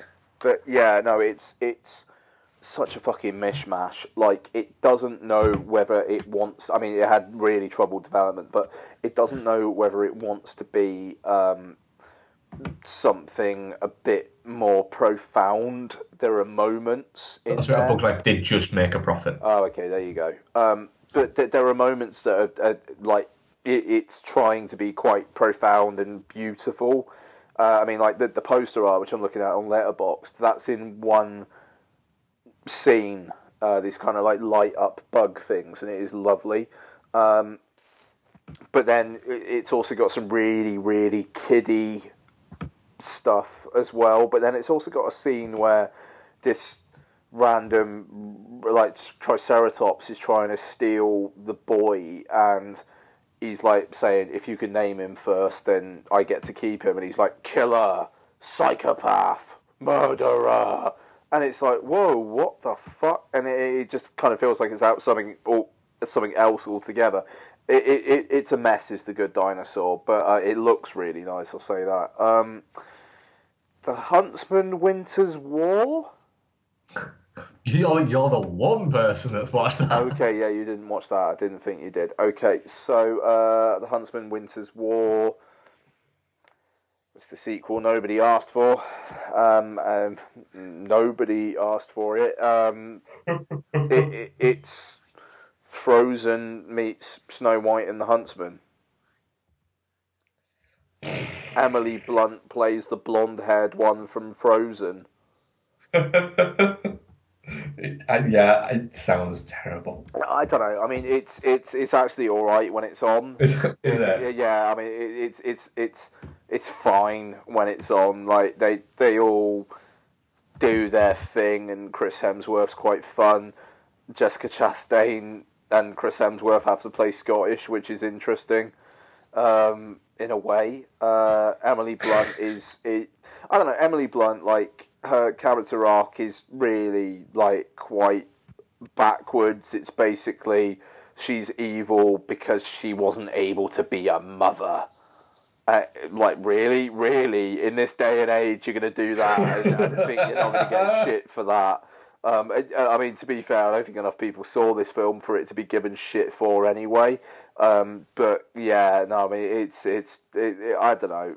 It was all right when it was on. It just, no one will ever think about it again. It just, except for 2016 seems to have been a year where unwanted sequels have actually done badly, which is something. Okay, I'm gonna leave it there. I'm gonna leave it there. I'll throw it back to you. Right. Well, we'll talk about. Let's talk about Sea of Trees. Oh, let's fucking do it. All right. Okay. Yeah. I'm so ready go for you on to then. talk about it. Okay, fine. I'll let you lead in with this one. So this is directed by Gus Van Sant, Matthew McConaughey, Ken Watanabe, Naomi Watts. Got pretty much booed out of Cannes last year. Has not got distribution in the UK yet, as far as I'm aware. Released by A24 in the US, who are kind of like the hip boutique label that released Ex Machina and The Witch and A Most Violent Year over there. I think they did American Honey as well, but they picked up The Sea of Trees for some reason. So, The Sea of Trees. Matthew McConaughey plays a man who is sad and suicidal because his wife has died. He goes into the suicide forest, which Natalie Dormer also went into in The Forest. Natalie Dormer's Suicide Forest. Natalie Dormer. That's a great band name. Yeah, that is a great band name. He's in there. He's about to kill himself, and then Ken Watanabe as mystical, Ken Watanabe. magical Asian man pops up, and for some reason teaches Matthew McConaughey that he doesn't want to die. Yeah. I mean, this film, actually, by the end of it, I was genuinely questioning what in this film has actually changed Matthew McConaughey's mind. Yep. Do you know what I was questioning? Spoilers. We're going to have to. Spoilers. Yeah, we have to spoil it. Why is F. Gary Gray a producer? Yeah, I know, on that's this movie? fucking amazing. I mean, it's just weird. Pietro Scalia, who edited it, gets a producer credit as well, and it's like, what was going on there? Did he originally want to direct it or some shit? I mean, usually executive producers and stuff are like people who are involved in development and were maybe going to direct it early on who then don't. Yeah. But yeah, F. Gary Gray gets a producer credit, yeah. It's a really strange movie in that it's really weird in a sense that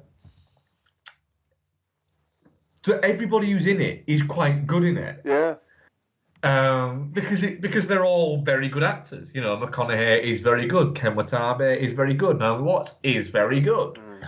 The story is an interesting one. The idea of the story is an interesting one. It's just, I was a little bit like, hang on a minute, is this the second movie this year that I'm watching where you have somebody in a forest talking to their imaginary friend? But this one didn't contain a farting corpse. And yeah, it's strange, because I was watching it going, I'm wanting to have more of an emotional connection to this, but it's done no groundwork for me to have it at all, which is kind of its thing, but then it's playing out too much like it's similar to Allied, like a by the numbers, what's it? And it just it seems like a lot of good ideas that haven't quite made a good film. All the bits are there, but it's just not worked because there's not enough story there to make it work.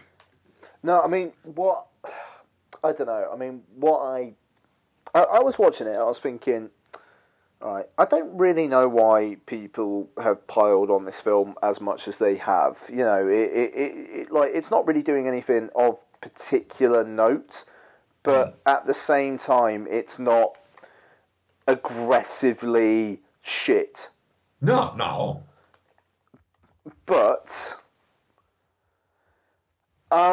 then the film reveals itself as basically the plot twist being how Naomi Watts' character dies. And I mean, the thing is,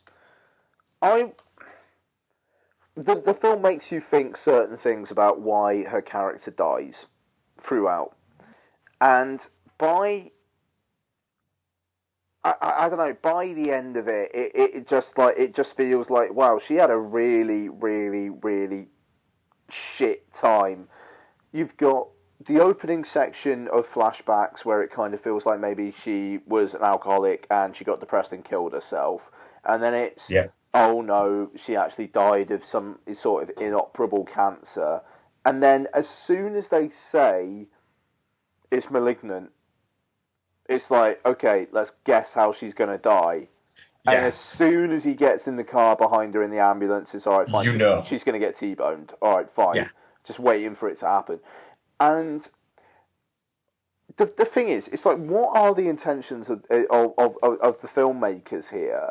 Is it actually to have us guessing at this stuff? Because otherwise, why is all this stuff there? It's just misery upon misery. Yeah, it is though. I mean, it's pretty much misery porn.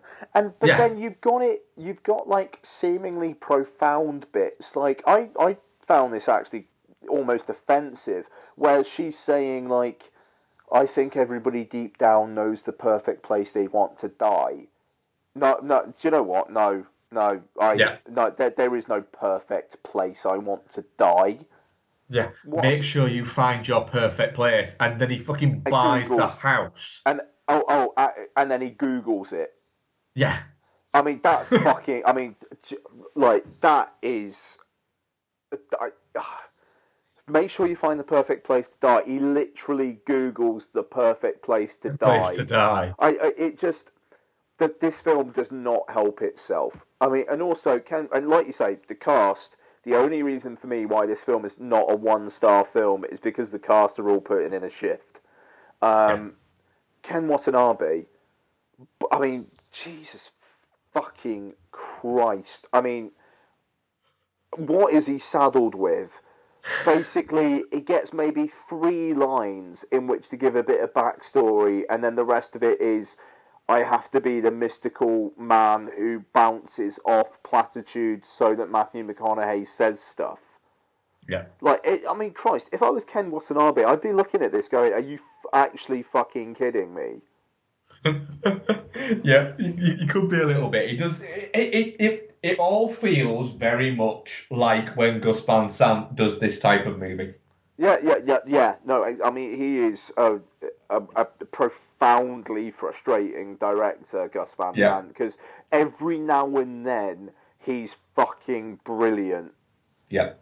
And then, but every now and then he's absolute. He's sea of trees. Yeah. I mean, the thing is, it gets to the hospital and it's like there was no man of that description who entered the forest. It's like, oh fucking come on. And then he finds the coat, lifts it up. What's there, like an orchid or something? Oh come on. And then not only that, but then you have the Japanese names and what did they actually mean, and it was like her favourite season and her favourite colour, but he thought it was the Ken Watanabe's daughter's name, wife and daughter's name. It's just, I mean, okay, how did you know those Japanese words? Because you were making this up in your head, and why did you know? Or were you making this up in your head, or is the Suicide Forest a magical place where orchids grow? And it was just, oh, privileged white man, you've had a really rough deal, but now mystical Asian man in Japan, complete with dong in the soundtrack, is going to show you why you need to go back to your actually rather sweet-looking house and live your life, despite the fact that you were a shit to your wife. I think sometimes they were shit to each other as well. I think. Yeah, no, I mean they totally were, but I don't know. It's a frustrating film, man, and I hope listeners know we don't like to pile on, but The Sea of Trees is a fucking bad film. I don't get how those people involved could make something so meh. Yeah, I mean, I think it's worse than meh. I mean, like that last half hour or so really, really did me in. I like the fact that it's actually a twist how his wife dies. Like that's. There's something really wrong with that. I think I don't know. I don't know. I'm as we all know, I'm getting more sensitive to this kind of thing. But it does become misery porn. Yeah, it feels like it's really actively trying to crank your gears. Yeah. And it intensely bothersome. It's guaranteed to be in my bottom 10 of the year. Guaranteed. Yo. Hello. Yes, so the other one that I think we crossed over on, it wasn't actually this week, it was a last week movie that you watched that I said I'd watch this week. And it's Kubo and the Two Strings. Sweet. Yep. Yes. So, yeah, so I watched it this week, and, yeah, it's pretty damn special, isn't it? True that. Yeah, it's, it manages to be a magnificent. It's a great family film in the fact that it looks fantastic, like achingly beautiful. This movie looks. It's a really good story. There's a lot of action. There's the adventure points of it. It's got a lot of emotion in it, and it is at points laugh out loud funny. It's the perfect movie of its kind. Yep. Yep, straight up. I think it's a very special film. It manages to, despite the fact it was made by a Western company, it seems to manage to do that almost at times Ghibli kind of thing perfectly. I mean, it's not Ghibli. It doesn't quite have that sense of the otherworldly. Like as much as there is magical stuff happening in this, it's not. I don't know. It doesn't feel like all Ghibli movies feel like they're set in the same universe. This feels like a very stylized movie. Yeah, that's a good way of putting it. But yeah, I mean, Charlize Theron and Matthew McConaughey are brilliant. The kid who plays Kubo is great. I mean, I was very much enjoying it, and then as soon as McConaughey's Beetle came in, he's got some great lines. Just some absolutely just like had me fucking howling in laughter lines. But he's not simply just comic relief. The laugh out loud bits are kind of throwaway bits that are done like the, you know, I'm either a samurai or a really bad hoarder. and then when he appears, I was like, I've got it! With the thing and it's the fucking fish. It's like, that happened 10 minutes ago. Yeah. But it still brings it back for a joke. It really is a really. I'm annoyed that I didn't go and see this at the cinema now. Yeah, I am as well. I mean, like, if Lottie was old enough, I would have. But I think it came out on quite a busy week, if I remember correctly. It was quite early September, I think there were a few things out that week. And yeah, I mean, to be fair, it didn't do very well either. It probably could have done with the box office. But I've got a feeling when Oscar rolls round, I think this might get reevaluated. I could see this maybe winning. I think it could win. Just for the sense of it's so well received and so well thought of. And is there anything else out this year that is going to get near it in terms of for best animated feature? You know, Pixar's entry this year is Finding Dory. Well, you know, did very well. Apparently is perfectly fine, but it's nothing more, from what I understand from reviews and people who spoke to it have said, it's nothing more than perfectly fine. Yep, so. So I can't think of anything. There probably is loads of stuff, but off the top of my head, I can't think of anything else that is kind of shouting me. Whereas Kubo and the Two Strings, it didn't do fantastic money, but it's a really fucking really good film. I mean, just the kind of the moral at the end of it as well. The whole like, don't let your past define who you are. You know, you can, but no matter how much of a shit you've been in the past, you know you can change. You know, I mean that's a lovely idea. Yeah, and it's I was blown away by it. Nice. Oh, very pleased to hear that, man. Cool. Yes, right. Susie, I'll do my other ones now then. Yeah. Cool. Fire off a couple, and then I'll talk about the one that I first watched. A surprising first watch actually for me. I can't even never watched this movie before, but I rewatched American Pie. For the simple fact is that I just got a hankering to rewatch it. Okay. I don't know why, but the other day I just thought, really fancy watching American Pie. So I rewatched it for the first time. I don't even think I rewatched it when American Reunion came out. So I think it's been longer than that. And it's it's often kind of thought of as doing for the sort of teen sex comedy as what Scream did for the slasher movies. And you can absolutely see why, going back to it after all this time, and the fact that the teen sex comedy now has disappeared a little bit again. I think it became something a little bit seedier, and that has kind of killed it off again. And it'll be another 6 or 7 years before something else good comes out that kind of reinvigorates that, and may never even happen again because of VOD. It will fill that kind of hole, but it's strange of how it looks. It was made for $11 million, and a cast of virtually unknowns, and it's weird of how kind of low budget it looks. It doesn't look like it doesn't look like an ultra low budget movie, but it looks like an $11 million movie.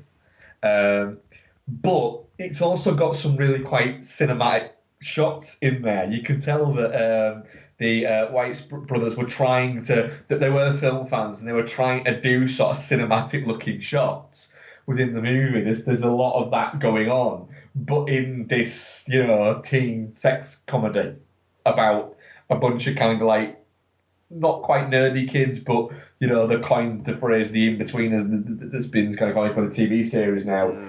Those guys, and you've got Chris Klein's, Oz. He's the jock, but because he's friends with these guys, he's kind of been pulled down to their level a little bit, and it all flows, and they're characters that, because we've travelled along with them, going back to watching like their initial inception, is quite a nice thing to do. It's quite a warm feeling to watch these guys, and I think I really liked American Reunion, and I think we've said before about it, if we get one of those every sort of 5 years, every 10 years, and just revisit those characters, I'll be perfectly happy with that. I won't want one every 2 years or anything like that. But I really, really enjoyed my my rewatch of this. It holds up really, really well, and I think it's now entered that kind of pantheon of films like Pretty in Pink and Ferris Bueller and Dazed and Confused and Breakfast Club and films like that, of being kind of classics of that kind of genre, which is really cool. The fact that you're not watching it, nearly 20 years removed from it or 15 years removed from it, and looking back on it and going, oh, it's a bit shit actually. It still holds up. It's been a really good movie, and that's why it struck a chord. So yeah, thoroughly enjoyed that. And I also rewatched the sequel as well, which didn't strike as much of a chord, and cost 3 times the amount. Didn't quite make 3 times the amount, but still turned a tiny profit. But it is essentially just the same movie, just done again, but not quite as good. But again, I still kind of enjoyed it.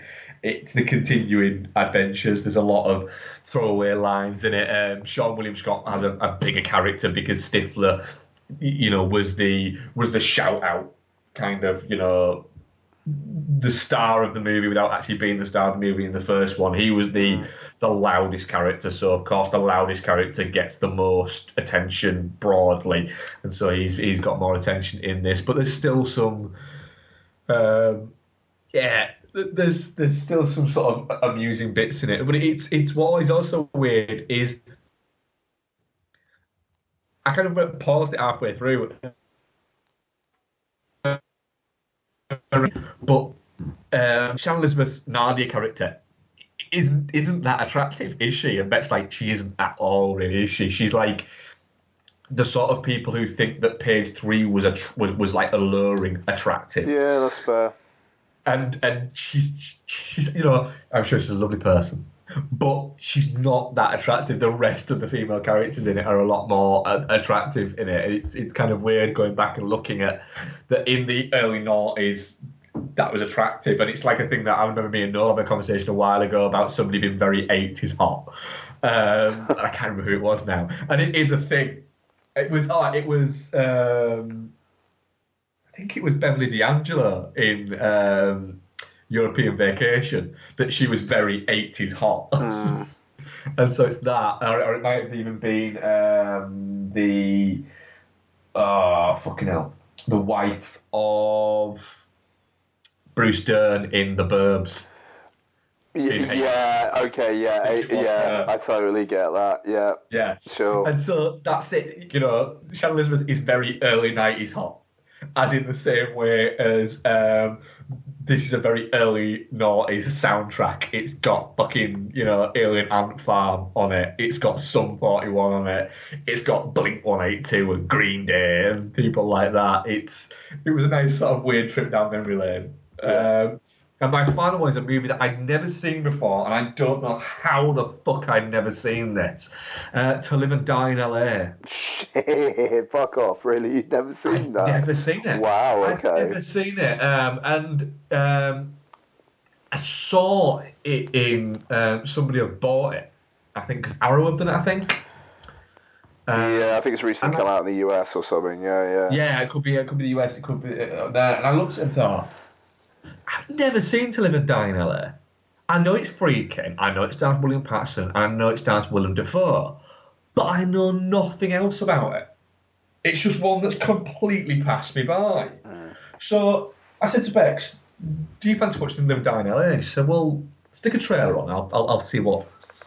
I said, I want to watch it, but I'll see if I want to watch it tonight. So I stuck the trailer on, she was like, yeah, I'll happily watch that. So we watched it on Saturday night. It literally is so the sort of movie that I watch that I can't believe I've never watched it. It's brilliant. I'm taken by your how have you never watched this that you've seen To Live and Die in LA. Yeah, God, yeah. Yeah. It's completely up my street. It's a cop movie about a cop who is a little bit too, doesn't stick by the rules and is a loose cannon. And it's that buddy cop thing. It's even got on the line of, I'm getting too old for this shit, 2 years before Danny Glover says it in Lethal Weapon. Which I had to sort of check and go, hang on a minute. Is that was this before? I'm sure this was before. It's also got Dean Stockwell in it, which is fantastic to see. Willem Dafoe is great as the villain. The soundtrack is both too intrusive but perfect at exactly the same time, which makes no fucking sense. William Peterson isn't terrible in it, because he can sometimes be a bit iffy in things, like for instance in Manhunter, where he plays Will Graham.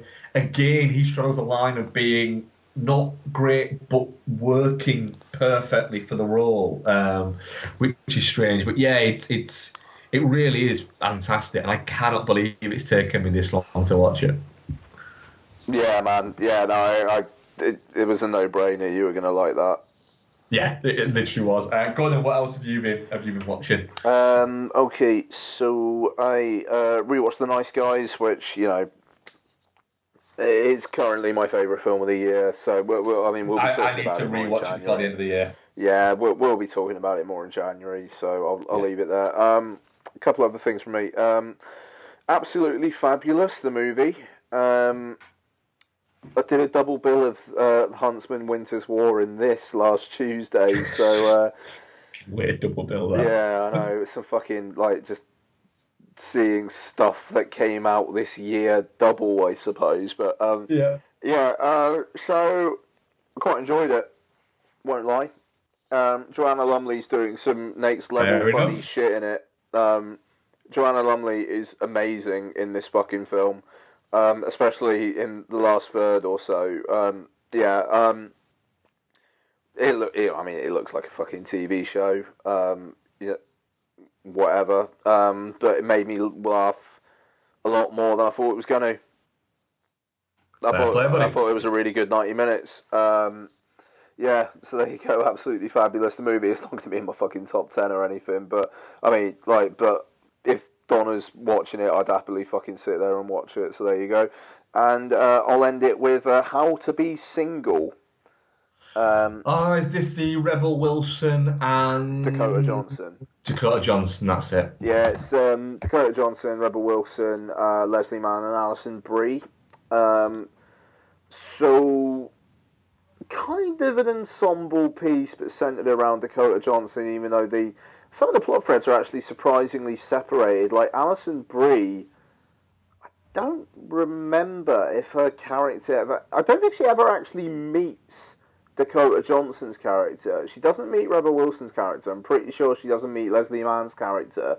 They're connected through a male character in the film. So basically, Dakota Johnson plays a woman who her boyfriend basically decides that she decides. Sorry, forgive me. She decides that she kind of wants to have a bit of a break from her boyfriend and see what it's like to live single life.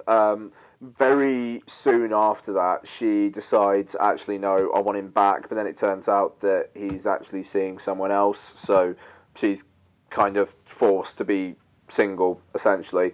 And Rebel Wilson's a work mate who, basically tries to get her to have fun while being single. Leslie Mann is her sister, but Leslie Mann decides to have a baby through artificial insemination, but then falls in love with another guy. And Alison Brie is a woman who's basically just wants to get married and have babies. And she meets a bartender who Dakota Johnson has a one-night stand with a couple of times, if that makes sense.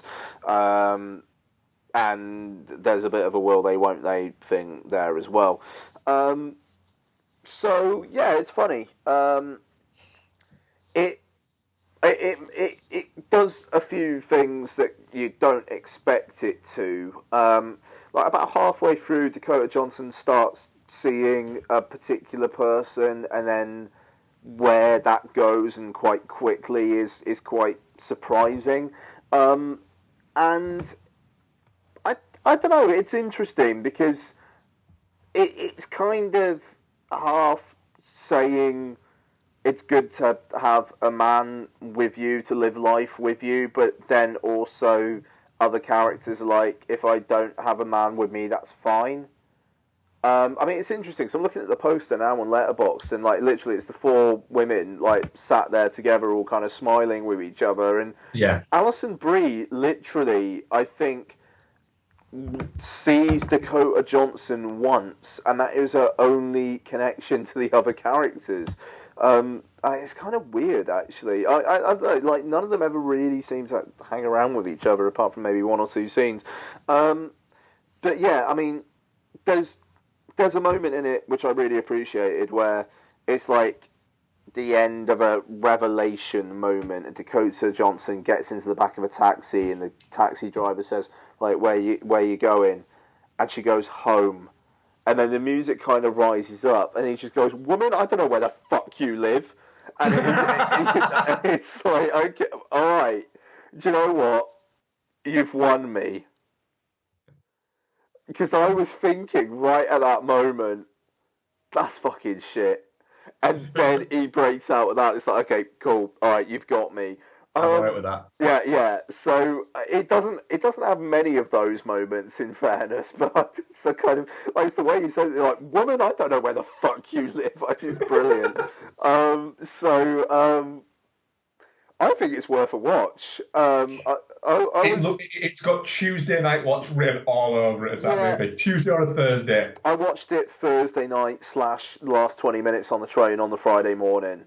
Well, there we go. I will watch it only on a Thursday night then. Yeah, there you go. Yeah, but I mean, it's genuinely, it's not bad. Dakota Johnson's a good leading lady. She's got a decent supporting cast with her. It's a good time. No lie, it's a good time. I would watch it again.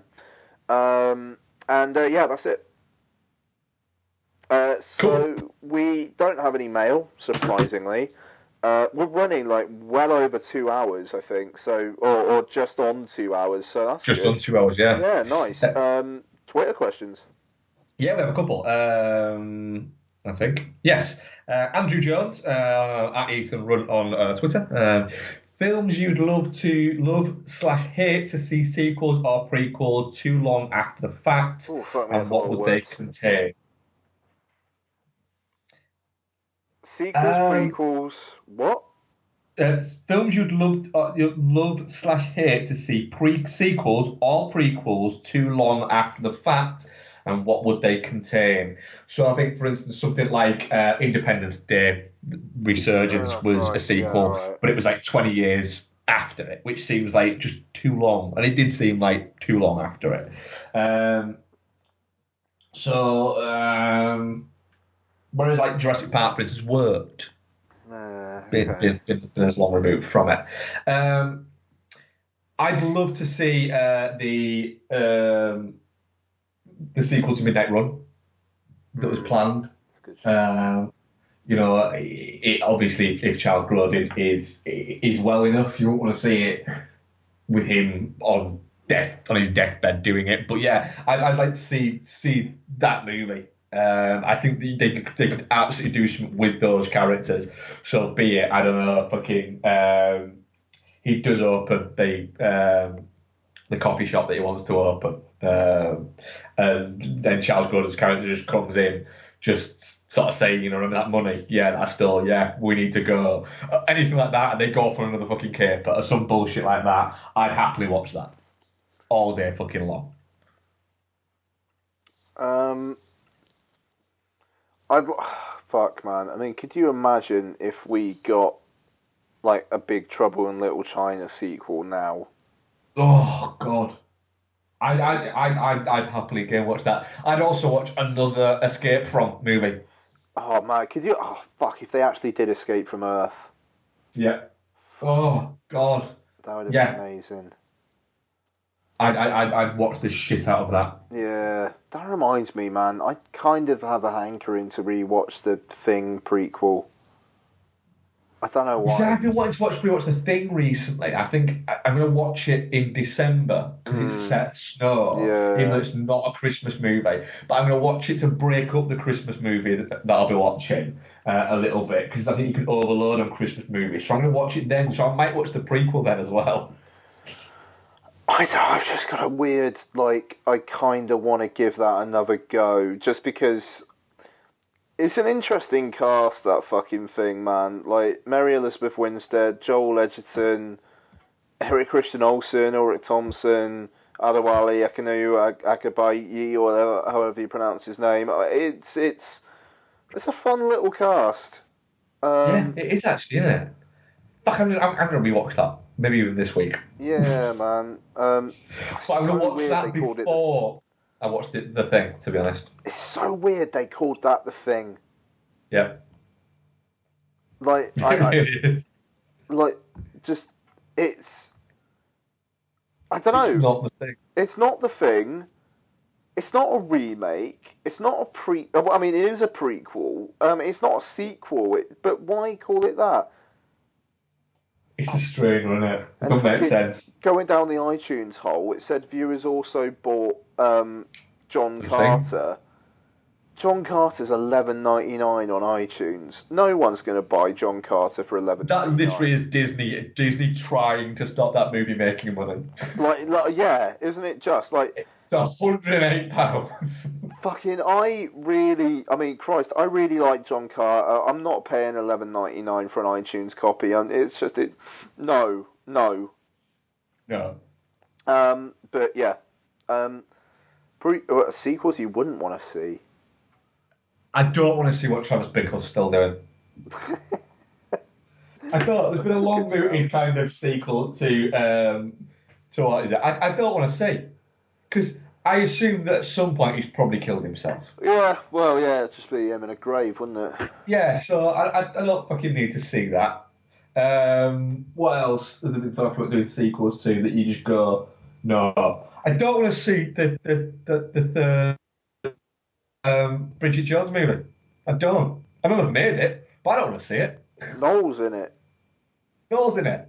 I mean, I think even Noel's beautiful face can't make me go, fuck it, I'll give it a go. Because it just looks abhorrent. It really does no, fuck you. I mean, I look forward to when you go in 6 months' time. It's alright, actually. But but yeah, I don't want to see that. Noel, when you hear this, you need to respond. Yeah. It's like you will watch my fucking face. Other question. Steve Dixon at the Great SD. When I'm ill, I like to put on Mouse Hunt or Big Wednesday. What's your favourite warm blanket films? Um, Mine are. I have a few actually. Big Trouble in Little China and Escape from New York are two of them. Mallrats is one of them. Mallrats always makes me feel better. When I'm on a really, really shit day and I just need to just reset, Mallrats does that for me. The Mighty Ducks always does it as well. Anything that reminds me of the warm blanket thing is something that I went to see at the cinema in the early 90s. Will do for that. So it'll be something terrible like fucking Mighty Ducks isn't terrible, actually quite good, or The Sandlot Kids is quite good, but it could also be something fucking horrible like A Cop and a Half or Rookie of the Year or some shit like that. I generally don't tend to take sick days unless it tends to be honest, if I got the shits or if I'm throwing up a lot.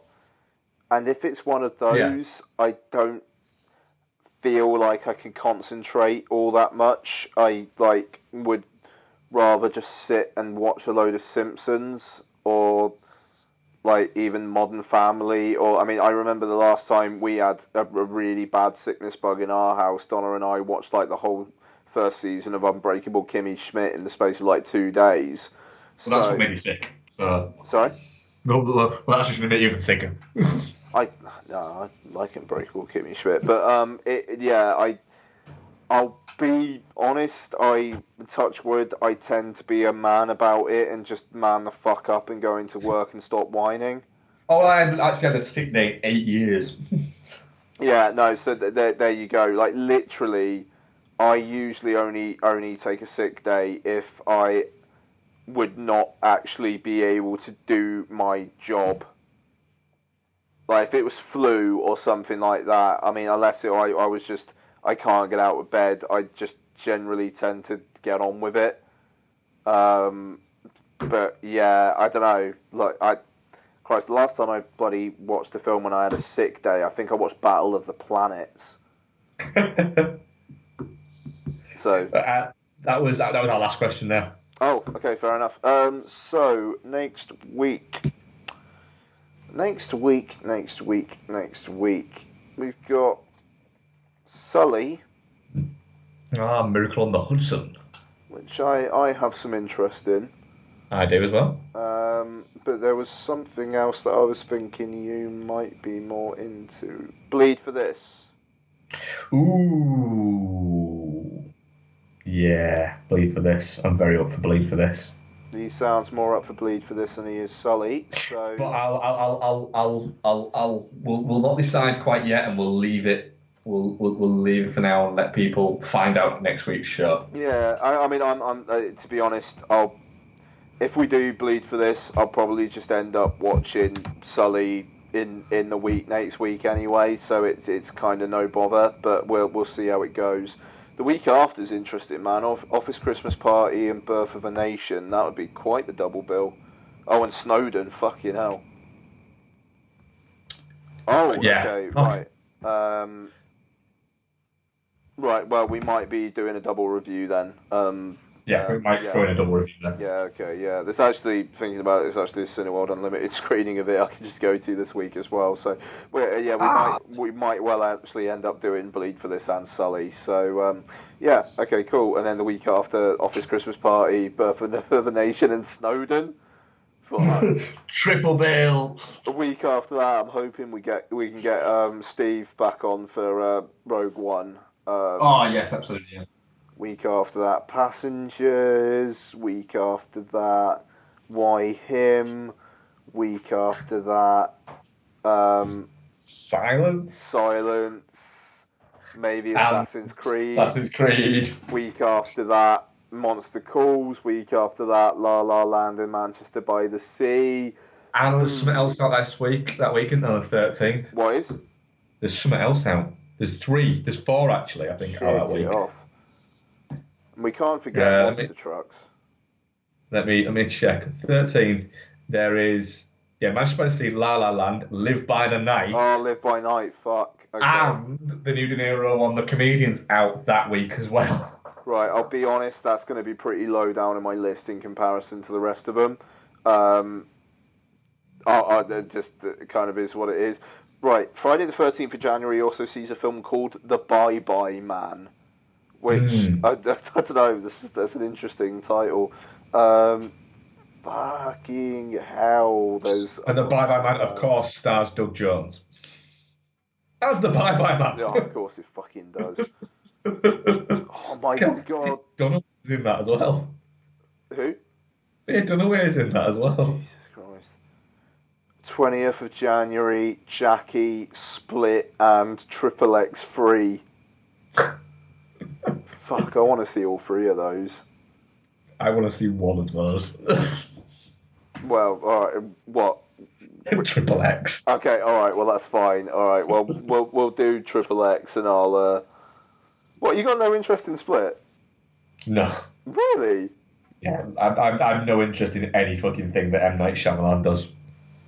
Yeah, alright, fair enough. He's been fucking terrible for far too long. I've never got on with him, I'll be honest. Alright, fair enough. I don't know, maybe it's more out of morbid fascination than anything else for me, but hey. But maybe we should leave it there. That's a fucking long show. That is it for this week's Dude and a Monkey. My name has been Ian Loring. His name has been Mark Foster. Yep. We bid you adieu, and remember, we'll always have Casablanca.